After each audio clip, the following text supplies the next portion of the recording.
하나님 말씀은 이사야 26장입니다. 이사야 26장 19절 말씀부터 다시 보겠습니다. 이사야 26장 19절입니다. 주님의 죽은 자들이 다시 살아나고 나의 시체와 함께 일어날 것입니다. 티끌에 거하는 자들아, 깨어 노래하여라. 주님의 이슬은 빛의 이슬이므로 땅이 죽은 사람을 내어놓을 것이다. 내 백성아, 가라. 내 방으로 들어가서 내 뒤로 문들을 닫고 진노가 지나갈 때까지 잠시 쉬어라. 여호와께서 그 거처에서 나오셔서 그 땅 주민들의 죄를 벌하실 것이다. 땅이 그들의 피를 드러낼 것이며 살해당한 자를 다시는 돕지 않을 것이다. 그랬습니다. 여기 19절에 보시면 주님의 죽은 자들이 다시 살아나고 나의 시체와 함께 일어날 것입니다. 그랬습니다.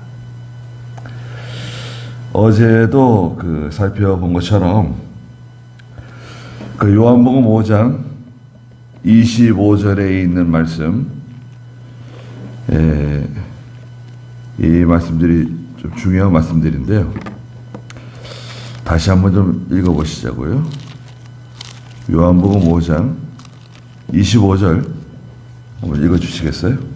내가 진정으로 너희에게 말한다. 죽은 자들이 하나님의 아들의 음성을 들을 때가 오는데 지금이 바로 그때이다. 듣는 자들은 살아날 것이니. 네, 죽은 자들이 하나님의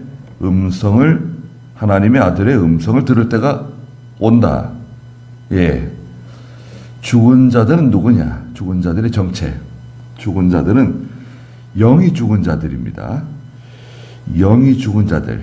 말하자면 예수 믿지 않는 그리스도를 영접하지 못한 사람들, 거듭나지 못한 사람들, 중생하지 못한 사람들을 말합니다. 죽은 자들이 하나님의 아들의 음성을 들을 때가 온다. 하나님의 아들은 예수 그리스도시죠. 그리스도의 음성을 듣는다. 예수 믿는 거예요. 예수 믿어야 하나님의 음성을 들을 수 있고 그리스도의 음성을 들을 수가 있어요. 네. 하나님의 말씀이 속에 들어오는 거예요. 음성 듣는다고 해서 어떤 음성을 듣고 환상을 보고 이러는 게 아니라 음성을 듣는다고 하는 것은 하나님과 연결되는 거예요. 그리스도와 연결되는 걸 가르쳐요. 어제도 말씀드린 것처럼 우리 핸드폰에 유심칩이 있잖아. 유심칩. 예. 유심칩이 새끼손가락 손톱만한데 얼마나 작습니까? 그렇지만 그 유심칩이 없으면 통신이 안 되죠. 통화가 안 돼요. 예. 그래서 SK든 KT든 LGU 플러스든 가서 개통을 할 때 가입을 하고 유심칩을 받아서 끼우면 이제 통화가 되는 거죠. 마치 믿는 우리 사람이 예수 믿으면 하나님과 연결되는 거예요. 즉시 그리스도와 연결되는 거예요. 그리스도의 음성을 듣게 되는 거예요. 예수 믿으면 다 해결돼요. 예수 믿으면 죄 용서함 받죠. 영원한 하나님의 나라 기업으로 물려받죠. 영생 얻고요. 그 다음에 예수 믿게 되면 성령이 우리 속에 임하세요. 내주하세요. 너희 몸이 하나님의 성전인 것과 하나님의 전인 것을 알지 못하느냐. 고린도전서 3장 6장에 말씀하셨는데 우리의 몸이 하나님의 성전이 돼요. 성령이 임하세요. 하나님이 임하시는 거예요. 한 번 임하신 성령은 영원히 떠나지 않으세요. 이게 중요합니다. 예. 한 번 임하신 성령은 여러분 영원히 떠나지 않으세요. 죄를 지을 때도 떠나지 않으세요. 예. 어떤 죄를 지어도 성령은 떠나지 않으세요. 성령의 역사가 약화되는 거지 떠나지 않으세요. 그래서 성령이 가셨다가 다시 들어왔다가 또 죄를 지으면 나가셨다가 들어왔다가 이렇게 주장하는 분들이 있어요. 그래서 이제 알미니안주의라고 그래요. 알미니안주의. 알미니안이라고 하는 중세 신학자가 있었는데요.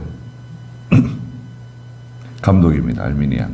그런데 이 알미니안은 사람이 죄를 지으면 그 어떻게 더러운 몸속에 하나님이 거하실 수 있느냐? 거하실 수 없다. 이래가지고 죄를 지을 때는 성령이 떠나셨다가 또 믿음으로 살고 의를 행하면 들어오셨다가 이게 성령의 중복 임재라 그러는데요. 이것을 이 교리를 받아들이는 데가 이제 천주교, 감리교, 루터파 교회 이런 데가 이런 그 알미니안 교리를 받아들였어요. 성경에 맞지 않아요. 성경에 맞지 않습니다. 고린도전서 보시자고요. 고린도전서 6장 19절 한번 읽어주시겠어요? 고린도전서 6장 19절. 너희의 몸은 너희가 하나님께로부터 받아 너희 안에 모시고 있는 성령의 전이라는 것을 알지 못하느냐? 너희는 너희 자신의 것이 아니다. 너희는 너희의 몸, 우리 몸은 너희가 하나님께로부터 받아 너희 안에 모시고 있는, 우리 안에 모시고 있는 성령의 전이다. 몸이 성령의 전이다. 성령은 어디 계신가? 자, 이 몸이 성령의 전이에요. 성령 어디 계시죠? 예, 마음에 계신다. 이렇게 우리가 말해요. 마음. 아니, 마음은 더러운 거 아닙니까? 그 마가복음 7장 22절에 마음에서 온갖 더러운 것이 나오는데 어떻게 그 더러운 마음 속에 성령이 계신단 말입니까? 예. 마음은 상당히 중립적인 입장이에요. 자, 마음이, 자, 보세요. 마음이 하나님의 뜻대로 살고자 하면 육체는 마음을 따라가요. 자, 육체는 마음을 따라가는 겁니다. 영을 따라간다 그러면 안 돼요. 그 마음이 가는 대로 이 몸이 가요. 자, 생각해 보세요. 마음이 가는 대로 몸이 가요. 그 마음이 하나님의 뜻대로 살고자 하면 그 마음은 뭐예요? 선한 마음이에요. 예, 거룩한 마음이 되는 거예요. 근데 또 마음이 또 죄를 지을 수 있어요. 악한 생각을 하고. 마음이 죄를 지을 수 있죠. 마음이 죄를 지을 수 있어요. 마음이 더러울 수 있어요. 인간의 마음은 더러운 옷과 같다 그랬어요. 인간의 의. 그 인간의 의는 마음인데 마음으로 이렇게 하는 거. 여하튼 그 마음에 성령이 거하신다 그래요. 그래서 마음을, 성도의 마음을 성령의 좌소라고 말합니다. 또 고린도전서 3장에 보면 같은 말씀을 하셨어요. 3장 16절 읽어보세요. 너희가 하나님의 성전인 것과 하나님의 성령께서 너희 안에 계신 것을 알지 못하느냐? 네, 너희가 하나님의 성전인 것과 하나님의 성령께서 너희 안에 계시는 것을 알지 못하느냐?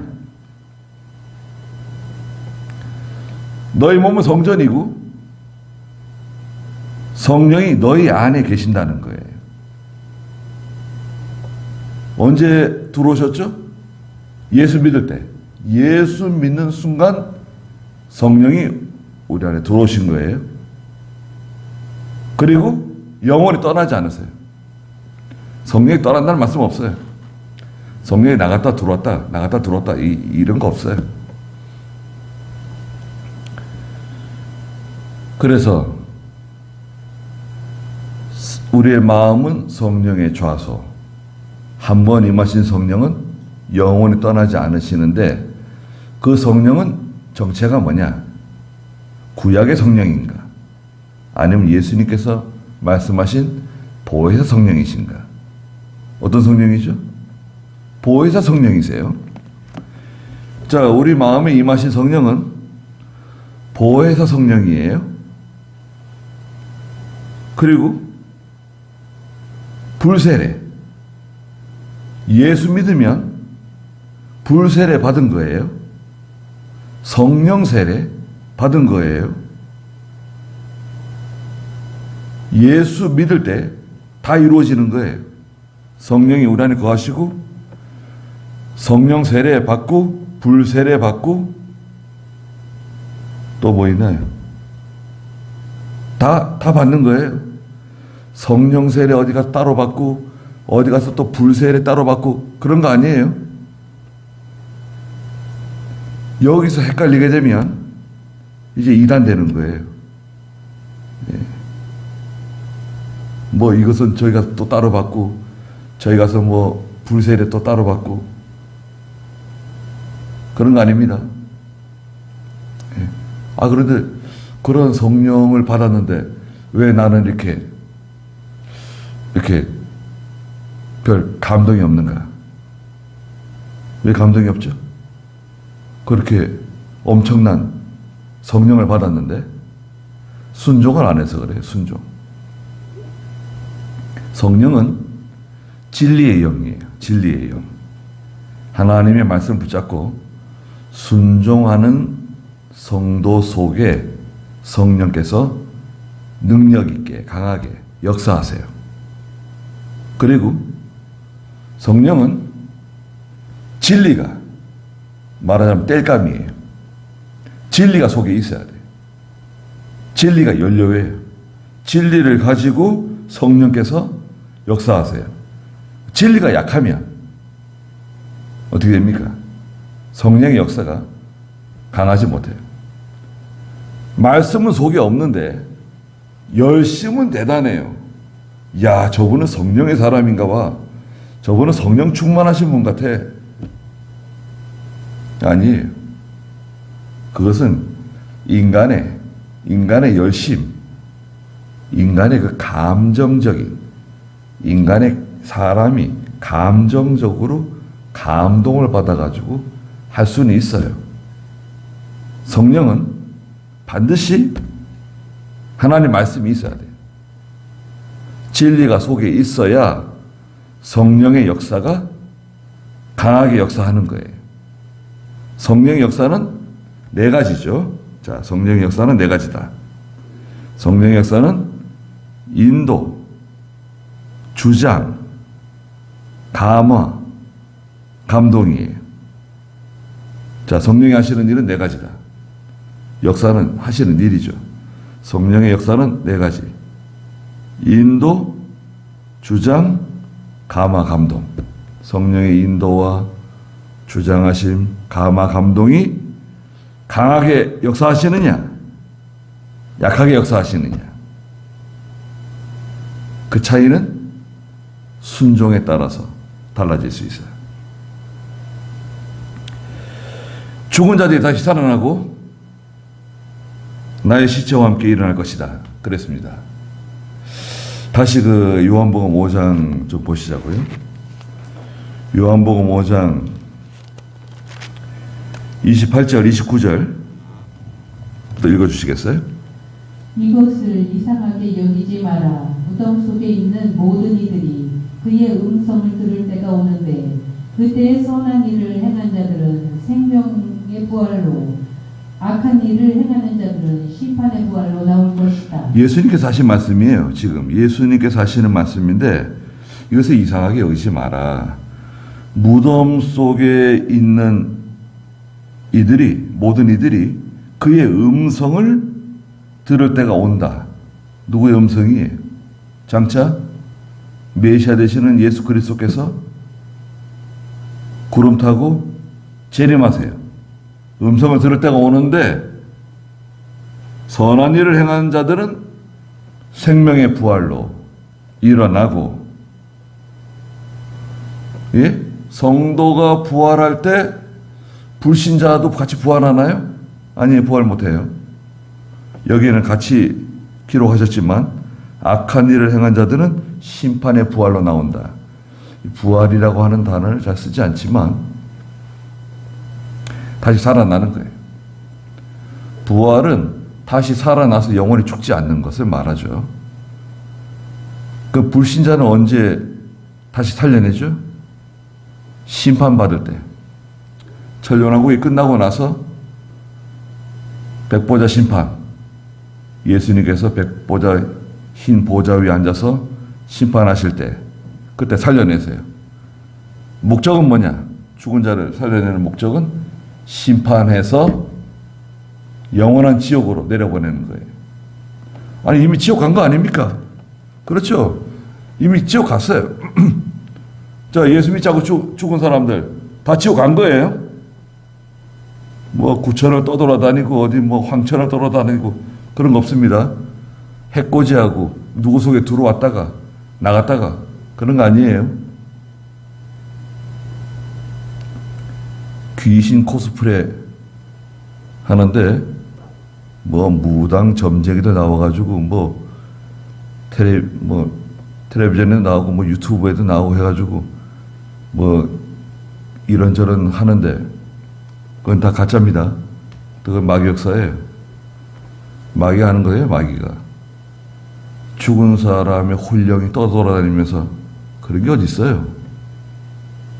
그런 거 없어요. 다 마귀 역사입니다. 마귀, 사탄, 귀신 다 같은 종류예요. 그런 것에 미혹받거나 두려워하면 안 됩니다. 나의 시체와 함께 일어날 것이다. 다 일어난다는 거예요. 이것은 이제 역사적으로는 바빌론에 포로 잡혀갔던 이스라엘 백성, 유다 백성들이 다시 이제 귀국, 해방되어서 고레스의 칙령으로 인해서 해방을 맞아서 유다로 돌아오는 것, 예루살렘으로 돌아오게 될 것을 역사적으로 의미해요. 역사적인 면은 그렇습니다. 우리가 중요하게 바라보는 관점은 이 영적인 면이에요. 영적인 면에서 우리가 깊이 이해하고 있어야 됩니다. 티끌에 거하는 자들아 깨어 노래하여라. 주님의 이슬은 빛의 이슬이므로 땅이 죽은 사람을 내어놓을 것이다. 주님의 이슬은 하나님의 은혜라 그랬죠. 창세기 27장 28절에 이삭이 야곱을 축복하는 장면에서 하늘의 이슬이 너와 함께 할 것이다. 예, 이슬은 하나님이 주시는 은혜다. 또 잠언 19장 12절에서도 하나님의 은혜가 이슬처럼 내려온다고 말씀하셨죠. 학개서 한번 볼까요? 학개서 1장 10절, 학개 스가랴 말라기, 학개 1장 10절 읽어주세요.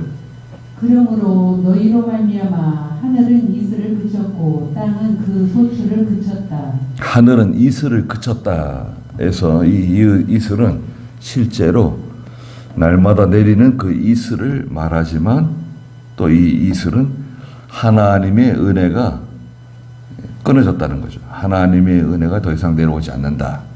또 엘리야 시대 때 엘리야가 기도했더니 3년 6개월 동안 북이스라엘에 비가 내리지 않았어요. 아합 왕이 다스리고 있을 때 이세벨 비가 내리지 않았다. 그것 또한 하나님의 은혜가 단절된, 실제로 비도 오지 않았지만 하나님의 은혜가 끊어진 거예요. 그럼 지금 비가 많이 내리고 홍수가 나고 태풍 불고 이거 하나님의 은혜냐? 그건 아니죠. 네, 그렇게 적용하면 안 됩니다. 네. 물론 에스겔 34장에 하나님의 은혜가 마치 장맛비처럼 내려온다는 말씀도 있는데 그거는 어느 정도 충분히 내리는 거지 막 쓸고 내려가는 그런 자연재해를 말하는 건 아니에요. 자, 어제 제가 예수님의 재림을 말씀드리면서 디모데 전서 4장이라 그랬던 것 같아요. 데살로니가 전서 4장입니다. 데살로니가 4장 10절에서 18절에 천사장의 나팔과 호령 소리 가운데 예수님의 재림 장면이 기록되어져 있죠. 죽은 성도들이 부활하게 되고 죽은 성도가 부활한 후에 살아있는 성도들이 들려 올라갈 것이다. 공중에서 주를 영접하게 될 것이다. 말씀하셨죠. 그러니까 예수님의 재림이 임할 때 살아있는 성도들이 많이 있다는 거죠. 예. 고난 가운데서도 믿음 지키면서 살아있는 많은 성도들이 예수님의 재림을 목격할 뿐만 아니라 살아있는 모든 사람 다 예수님의 재림을 목격하는 거예요. 불신자들도 목격하는 거예요. 텔레비전에 나오는 거예요. 유튜브에도 나오는 거예요. 예수님의 재림, 다 보여주는 거예요. 눈으로 본다 그랬어요. 네. 계시록 6장에서 산과 바위 틈에 숨어서 가리워 달라고 다 두려워한다 그랬어요. 다 보는 겁니다. 다 보게 돼요. 예수님의 재림은 어디 구석진 데서 몰래 은밀하게 일어나는 사건이 아닙니다. 공개적으로 전 세계가 다 보는 가운데 찾아오시는 거예요. 택한 백성들을 다 데려가시는 겁니다. 20절에 내 백성아 가라. 어디로 가라는 겁니까? 내 방으로 들어가서 내 뒤로 문들을 닫고 진노가 지나갈 때까지 잠시 숨어라. 그랬습니다. 내 백성아 가라고. 어디로 가냐? 내 방으로 들어가라. 이 방은 어디입니까? 골방입니다. 골방. 예수님께서 말씀하신 마태복음 6장 6절에 은밀한 골방이에요. 하나님을 만나는 장소예요. 예수님을 만나는 장소입니다. 30장 15절 한번 읽어주시겠어요? 이스라엘의 거룩하신 분 주 여호와께서 이렇게 말씀하셨다.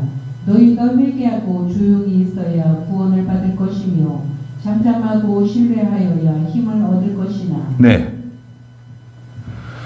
자, 하나님께서 성도에게 원하시는 것은 무엇인가?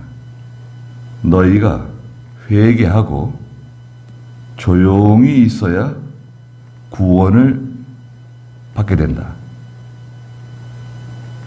잠잠히 있으라는 거예요. 출애굽기 14장에 모세가 이스라엘 백성들에게 홍해 앞에서 잠잠하라고, 좀 잠잠하라고 말하고 있죠. 뭐 왔다 갔다 어쩔 줄을 몰라가지고 그러지 말고 잠잠하라고 하는 것은 기도하는 겁니다. 기도. 골방에 들어가서 기도하는 거예요. 잠잠하고 신뢰하여야 힘을 얻을 것이다. 그런데 그렇게 하지 않았다는 거죠. 말씀드린 것처럼 역설적이게도 하나님께서는 우리에게 말씀하시는 것이 세미한 음성이라 그랬죠. 세미한 음성이에요. 조용해져야 들을 수 있는 음성이에요. 또 하나님께서 성도에게 뭐라고 말씀하셨습니까? 오늘 26장 16절 마지막에 보니까 그들은 속삭이는 기도를 하나님께 퍼부었대요. 성도의 기도는 속삭이는 기도예요.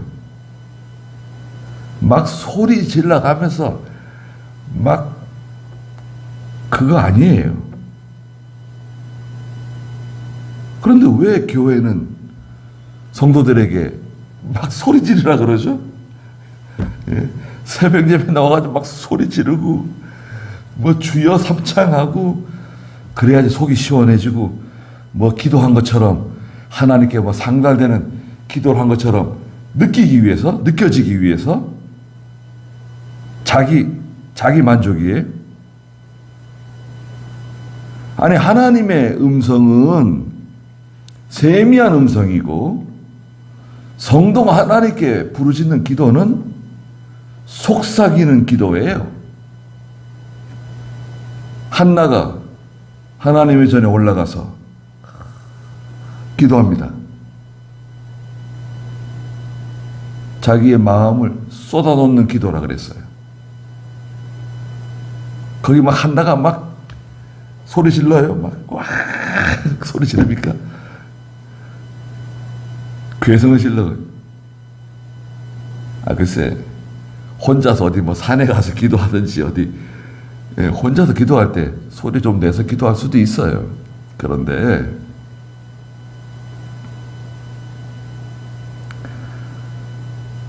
좀 조용히 기도할 필요가 있어요.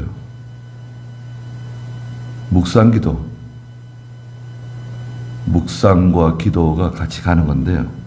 묵상이라고 하는 단어는 깊이 생각한다는 뜻이 있어요. 하나님을 깊이 생각하면서 기도하고 말씀을 새김질하면서 기도하는 기도가 묵상기도예요. 묵상기도하면 졸고 잠잔다. 그럴 수도 있죠. 묵상기도하다가 졸고 잠잘 수도 있지만 그걸 부정하면 안 돼요. 예수님께서 기도하시는데 겟세마네 동산에 올라가서 소리 질렀다. 제자들이 소리 질렀다. 바울이 소리 질렀다. 그런 말씀이 성경에. 그러니까 진노가 지나갈 때까지 잠시 숨으래요. 진노가 지나갈 때까지. 이건 무슨 말인가요? 예수님의 재림이 임하실 때까지, 또 성도 자신이 살아있는 동안에, 내가 살아있는 동안에, 예수님의 재림이 임하실 때까지, 진노가 지나가기까지. 이게 지금 이 세대는 하나님의 진노의 세대예요. 여러분 그렇잖아요. 이 세대는 하나님의 진노의 세대예요. 이 세대가 지나갈 때까지 잠시 숨어라. 성도는 은밀한 골방으로, 들로, 산으로 가서 하나님을 찾고 기도하고 만나는 겁니다. 잠시 숨는 거예요. 예배당에 와서 기도하면서 잠시 숨는 거예요. 이게 진짜 아닙니까? 내 영이 사는 거, 내 영이 소생하는 거, 이게 진짜예요. 그래서 사람들은 자꾸 외부적인 거, 떠들썩한 거, 굉장하게 보여지는 거, 그걸 자꾸 중요하게 여기는데 그렇지 않습니다. 이사야 1장 보면 절대 그렇지 않아요. 21절에 여호와께서 그 거처에서 나오셔서, 하나님께서 나오셔가지고 이제 심판하신다는 거예요. 그 땅 주민들의 죄를 벌하실 때가 온다. 이제 때가 온다는 거예요. 땅이 그들의 피를 드러낼 것이며 살해당한 자를 다시는 덮지 않을 것이다. 피가 다 드러난다는 거예요. 흘린 피가, 감추어진 피, 살해당한 자들, 죽임당한 자들이 다 드러난다는 거예요. 무덤 밖으로 다 드러난 죄의 특징이죠. 죄의 특징은, 자, 네 가지라 그랬죠? 죄의 특징은 첫째가 뭔가요? 썩게 만드는 거. 네, 썩게 만들고 오염시키는 거죠. 두 번째는 죄는 빨리 퍼진다. 전염성이 강하고 전파력이 강하죠. 세 번째, 죄는 이 관성의 법칙이 작용한다. 관성의 법칙. 죄를 짓던 사람이 어느 날 은혜 받았다고 해서 예수 믿었다고 해서 죄를 탁 끊는다. 그럴 수도 있어요. 그렇지만 거의 불가능해요. 왜냐? 죄는 이 관성의 법칙이 작용해요. 그래서 쭉 얼마 동안 또 죄를 짓는 거예요. 은혜 받은 후에도, 예수 믿은 후에도 이 죄가 끊어지질 않아요. 그 다음에 마지막 네 번째는 뭔가요? 죄는 드러나는 성격이 있다. 부유하는 성격이 있다. 물속에 집어넣었던, 땅에다가 묻어놨던, 불에 태웠던 간에 죄가 나중에 나 여기 있다, 그렇게 죄가 드러날 때가 와요. 우리 죄도 마찬가지입니다. 우리가 뭐 그렇게 큰 죄를 짓지 않았다 하더라도 죄가 다 드러나 보세요. 그 얼마나 추하고 부끄럽습니까? 하나님이 죄를 다 덮어주시는 거예요. 이렇게 하나님께서 다 덮어주시는 거예요. 겸손해야 돼요. 우리는 성경 한 구절 읽고, 좀 시간이 지났지만 마태복음 10장 26절입니다. 마태복음 10장 26절. 그러므로 너희는 그들을 두려워하지 마라. 가려져 있는 것이 드러나지 않을 것이 하나도 없고 숨겨진 것이 알려지지 않을 것이 없다. 네, 때가 되면 가려져 있는 거 다 드러나고 숨겨진 것이 알려지지 않을 것이 없다.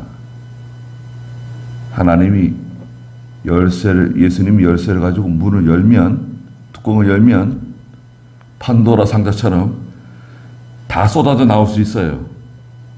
지금 뚜껑을 덮어두고 우리를 보호하시는 거예요. 괜히 교만해질 필요 없어요. 뚜껑을 덮어두고 계시는 거예요. 근데 예수님께서 그 뚜껑 여시면 이게 다 쏟아져 나오는 거예요. 수치와 부끄러움 당할 수 있어요.